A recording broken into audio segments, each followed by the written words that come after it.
નમસ્કાર ખેડૂત ભાઈઓ, સ્વાગત છે તમારું આપણી ચેનલ ખેડૂત માહિતીમાં। તો મિત્રો, આજના મુખ્ય સમાચારોની અંદર વાત કરીએ તો દેવા માફી અંગે મોટી જાહેરાત, અડધી કિંમતે ડીએપી ખાતર, કૃષિ મંત્રીની મોટી જાહેરાત, ગુજરાતના નવા મુખ્યમંત્રી। મિત્રો, આ બધી જાહેરાત જણાવું તે પહેલાં જે પણ ખેડૂત ભાઈઓ આપણી ચેનલ ખેડૂત માહિતી ઉપર નવા હોય તો તેને અત્યારે સબસ્ક્રાઇબ કરી નાખો ને તમારા ખેડૂત મિત્રોને વધુમાં વધુ શેર કરી દો। તો મિત્રો, ચાલો જોઈ લઈએ આજના સૌથી મુખ્ય સમાચાર। ગુજરાતના ખેડૂતોના માથે 1 લાખ કરોડનું દેવું। ગુજરાતના આખા દેશમાં 9મા ક્રમે આવે છે। જો રાજ્યની વાત કરીએ તો ગુજરાતમાં 47.51 લાખ ખેડૂતોએ કૃષિ લોન લીધી છે, જે 1 લાખ કરોડ રૂપિયાથી પણ વધુ છે। સૌથી વધુ દેવું રાજસ્થાનના ખેડૂતો પર છે। આંકડા મુજબ 99.97 લાખ ખેડૂતોએ બેંકો પાસેથી લોન લીધી છે। આ લોનની રકમ 1.47 લાખ કરોડ રૂપિયાથી પણ વધુ છે। તાજેતરમાં નાણાં મંત્રાલયે કૃષિ લોન પર પૂછવામાં આવેલા પ્રશ્નોમાં જવાબમાં તમામ વિગત જાહેર કરી।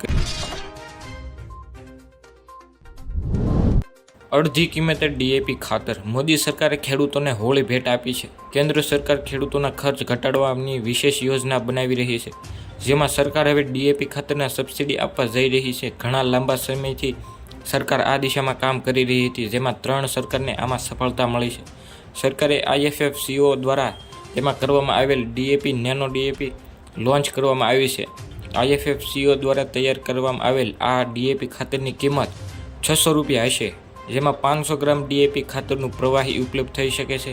આ ખાતર એક બોરી જેટલું કામ કરશે અને હાલમાં ડીએપી ખાતરની બોરીની કિંમત 1350 રૂપિયા છે, એટલે તેની સરખામણી આ ખાતર અડધા ભાવમાં પડશે, જેનાથી ખેડૂતને સીધો જ ફાયદો થશે। કૃષિ મંત્રી રાઘવજી પટેલે જણાવ્યું કે શાકભાજીની ખેતી પ્રાકૃતિક ખેતી પદ્ધતિથી કરતા હોય એવા ખેડૂતોને બિયારણ પ્રાકૃતિક ઇનપુટ ખેતી કરતા ખર્ચ તથા શાકભાજીની પ્રાકૃતિક ખેતીને પ્રોત્સાહન મળે તે માટે મહત્તમ 20,000 રૂપિયા પ્રતિ હેક્ટર સહાય આપવામાં આવશે। આ યોજનાનું અમલીકરણ માટે રાજ્ય સરકાર દ્વારા અંદાજપત્રમાં રૂપિયા 1,000 લાખની રકમ ફાળવવામાં આવી છે। ખેડૂત ભાઈઓ, આજના સૌથી મુખ્ય સમાચારની અંદર ગુજરાતના મુખ્યમંત્રી ભૂપેન્દ્ર પટેલને બદલીને અન્ય કોઈ નેતા નવા મુખ્યમંત્રી તરીકે બેસાડશે। આ ચર્ચા ફરીથી ચર્ચામાં આવી ચૂકી છે। થોડા સમય પહેલાં જ ચર્ચાઓ હતી કે કોળી આગેવાન અને હાલના ગુજરાતના કેબિનેટ મંત્રી કુંવરજી બાવળિયાને ગુજરાતના મુખ્યમંત્રી બનાવવા જોઈએ। હવે ફરીથી પૂર્વ મંત્રી પુરુષોત્તમ સોલંકીની ભાઈએ અને ભાજપના ધારાસભ્ય હીરા સોલંકીએ કહ્યું કે કોળી નેતાને ગુજરાતના મુખ્યમંત્રી બનાવાશે તો આનંદની વાત છે।